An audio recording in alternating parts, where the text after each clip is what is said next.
Mercredi 3 juin 2026, mesdames, messieurs, bonjour, bonsoir, bienvenue, c'est Art Info, Haïti Actualité. Ralph décrypte l'info qui rentre chez vous pour ce mercredi 3 juin 2026 et comme d'habitude, une collaboration avec Alternance Média, Téléspirale et Cimédia.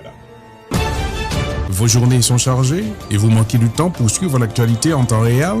Pas de souci. Tous les jours, Ralph Siméon vous livre l'essentiel de l'information avec rigueur, clarté et précision.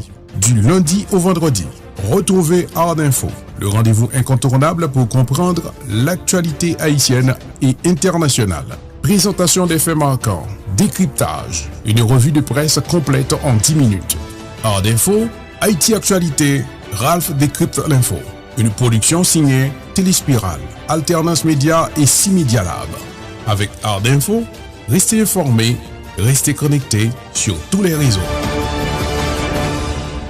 La victoire écrasante de la sélection nationale haïtienne, crise ouverte entre le CEP et le gouvernement, procès sur l'assassinat de Jovenel Moïse, la tension dans le Moyen-Orient, tels seront les titres qui vont être développés dans un instant dans ce journal.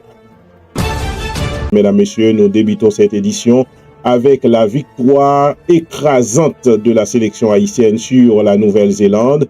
Le mardi 2 juin 2026, la sélection haïtienne a réalisé une prestation convaincante en battant la Nouvelle-Zélande sur le score sans appel de 4-0 au Chaz Stadium en Floride. Les Grenadiers ont ouvert les marques dès la 12e minute de jeu grâce à Ruben Providence, servi par Wilson Isidore.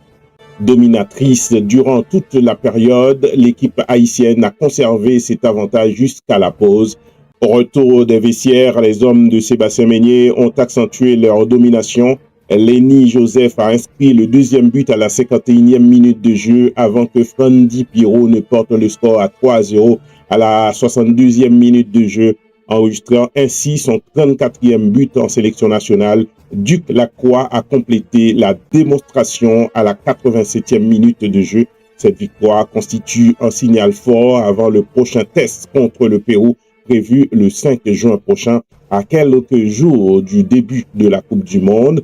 Haïti sera-t-elle l'équipe qui créera la surprise à cette Coupe du Monde 2026? L'avenir nous le dira. On a 2 semaines pour le savoir.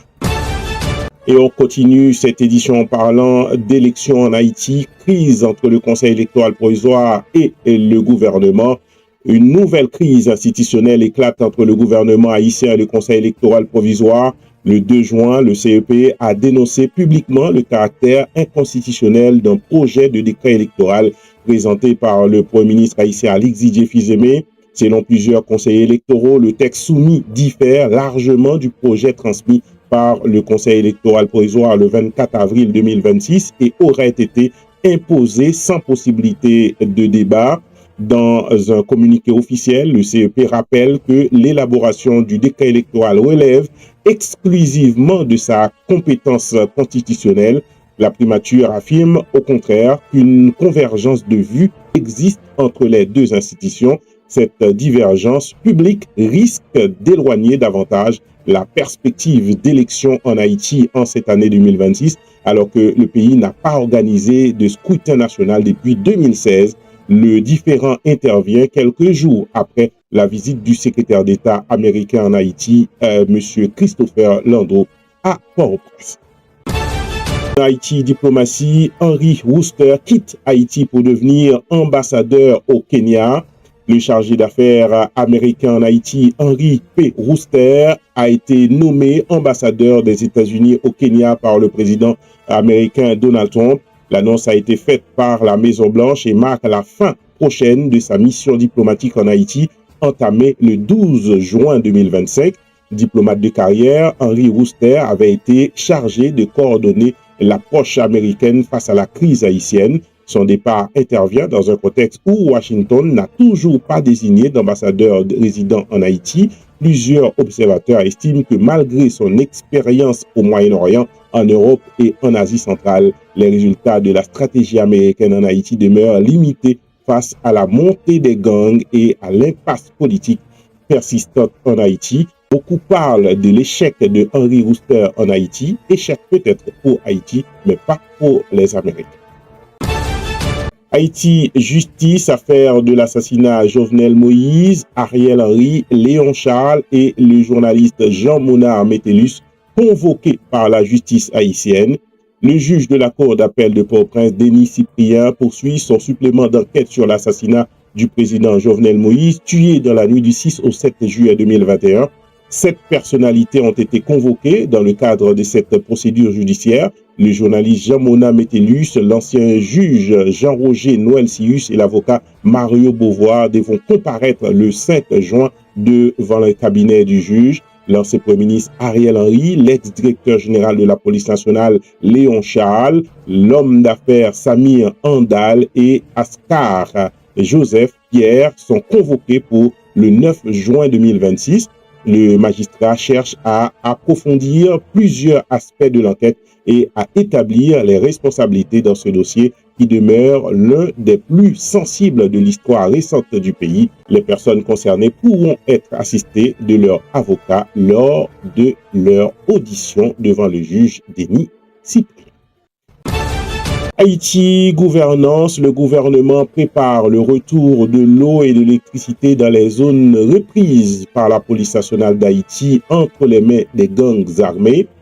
Le 1er juin 2026, une réunion stratégique s'est tenue entre le ministère des Travaux publics, l'EDH, le DINEPA et la force de répression des gangs afin de préparer la réhabilitation des services publics dans les quartiers qui seront sécurisés par les forces de l'ordre. Les autorités prévoient le rétablissement progressif de l'électricité et l'accès à l'eau potable dans les secteurs reconquis. Des travaux de nettoyage, de drainage et de réhabilitation routière sont également envisagés. Le gouvernement souhaite mobiliser des financements internationaux pour soutenir ces opérations et finaliser le retour des populations dans des conditions plus stables. Les responsables soulignent toutefois que la réussite de ces projets dépendra du soutien durable de la sécurité dans les zones concernées de la zone métropolitaine de Port-au-Prince.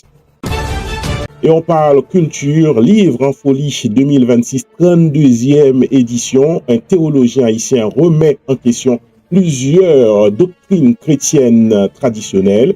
Le théologien haïtien Jean-Robert Maître a publié un ouvrage de 226 pages intitulé « Le sang de Jésus, l'incrédulité et le salut par la foi ». Imprimé à Port-au-Prince en juin 2026, le livre propose une relecture critique de plusieurs doctrines fondamentales du christianisme, notamment la Trinité et la divinité de Jésus-Christ. L'auteur soutient que Jésus doit être considéré comme le Fils de Dieu et non comme Dieu lui-même. Selon lui, certaines interprétations traditionnelles créent des contradictions théologiques difficiles à résoudre. L'essai s'appuie sur des sources bibliques, hébraïques et grecques pour défendre une approche historique et critique des Écritures. Cette publication suscite déjà des débats au sein des milieux religieux haïtiens en raison de ses positions éloignées de l'orthodoxie chrétienne traditionnelle. Le livre qui sera en vente signature à Livre en folie pour cette 32e édition. Livre en folie qui commence d'ailleurs dès demain à Port-au-Prince. Et l'actualité internationale nous emmène à Washington. Washington refuse tout allègement des sanctions contre l'Iran. Le secrétaire d'État américain Marco Rubio a réaffirmé que les États-Unis ne lèveraient pas les sanctions économiques contre l'Iran en échange d'ouverture du détroit d'Ormuz.